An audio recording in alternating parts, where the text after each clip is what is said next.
So sugar and fat. So sugar. So let's talk about it.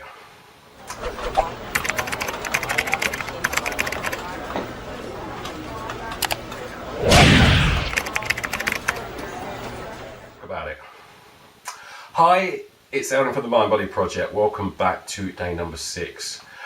So we're looking at strategic weight loss.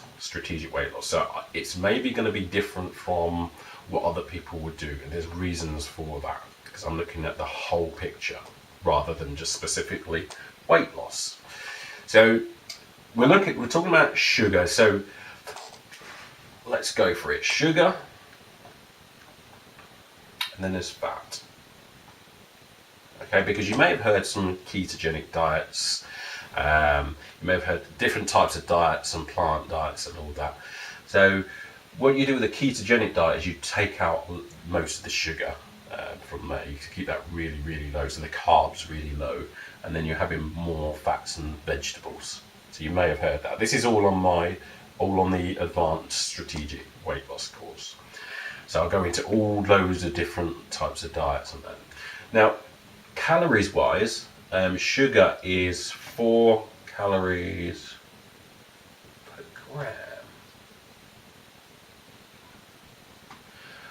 whereas fat is 9 calories per gram. So which of those do you think you would actually want to have in your diet? Because that's got higher calories. Fat has got more calories, more than double than sugar. So which of those do you think? See, if you're saying I'd rather have the sugar because it's got less calories, then there's other. This is where it gets a bit confusing, and this is where people get confused. You see, there's a problem with. Here's what's happened. Depression has gone shooting up. Why is depression gone shooting up? It's gone shooting up because depression, you need actually omega-3 fats, which is anti-inflammatory fat, neurofat. So it helps with, it's really important to what your brain is actually made out of. As soon as people got told, hang on a minute, it's got 9 calories per gram, I can't have that. Cut out fats. If you cut out fats, then loads of people are now getting depression. And other types of ADHD and all the like anxiety and everything like that, because your brain actually is made out of fat, it needs it.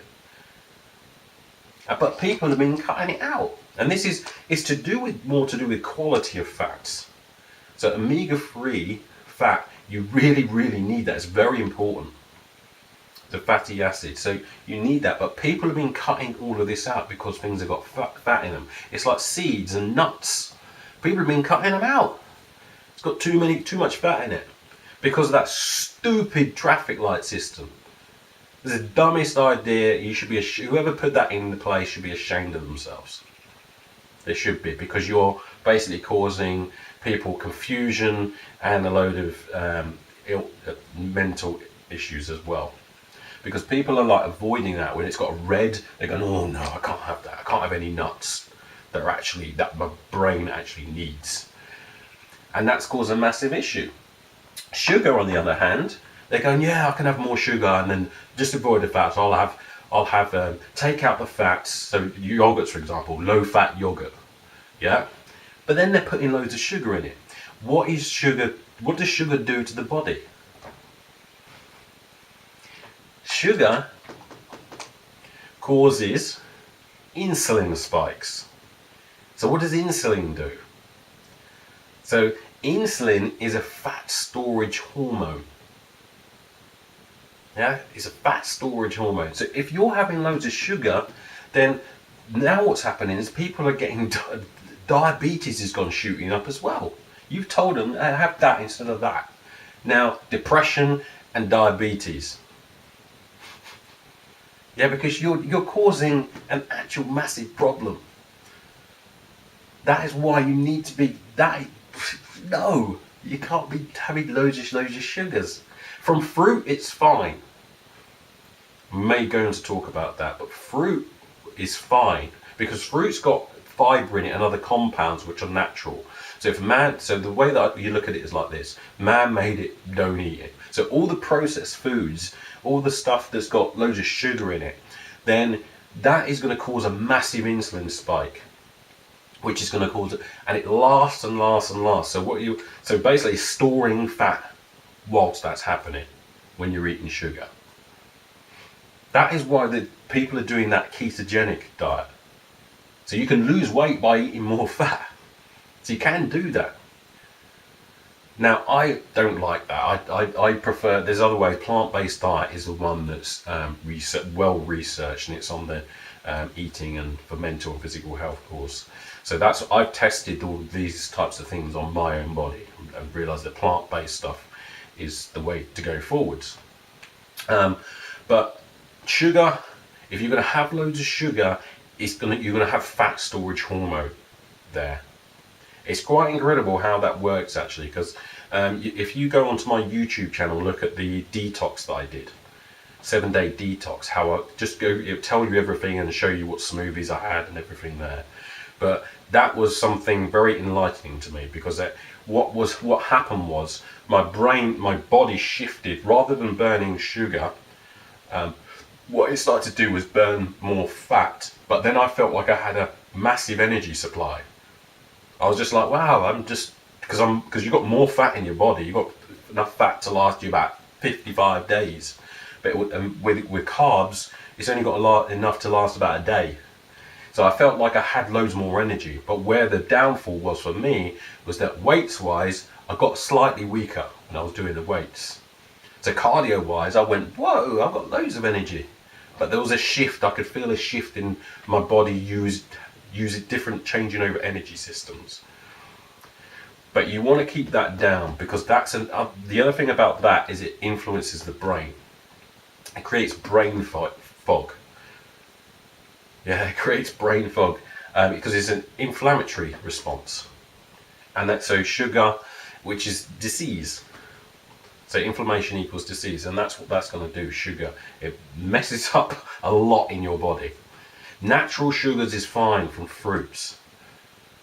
Your body can deal with that. It can deal with sugar in small amounts, but the amount that we're having is way too much, because everyone's getting confused with this counting calories. That's the danger of counting calories.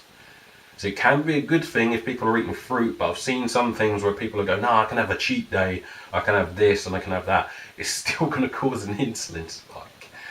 And it causes behavioural issues as well. So you need to be careful of that. You do need your fats. Very important to your brain. Loads of people, it's on my depression, Overcoming Depression for Good, where I go through, if you're not having omega-3, and this is well researched, and I go into a tribe that are having a load of omega-3. Their omega-3's up loads, it's way higher than what we have in the Western world. But their omega-3's up there. There's a load of stuff that they're having, and they're healthier than anybody. No depression there being recorded. Yeah, or one mild case in 10, 20 years or something like that. So you need to know that part when you're doing it. Sugar, processed sugars, or refined sugars that are put into things. So this is like orange juice and anything processed or man-made that's got sugar in it, then you need to be careful, because it's going to affect your brain and it's going to make insulin come up, spike. And the other thing as well is, if you're sitting there and going, I need something after my meal, I need something sugary, go and get checked for pre-diabetes. So go and get checked for insulin resistance, because that may be a problem, and loads of people are not been diagnosed yet with that. So there's loads of people going out there with who need to go to the toilet, or they're just feeling thirsty all the time. Go and get checked for diabetes or pre-diabetes or insulin resistance as well, because that's going to cause an issue. Okay, so that's the danger of sugar.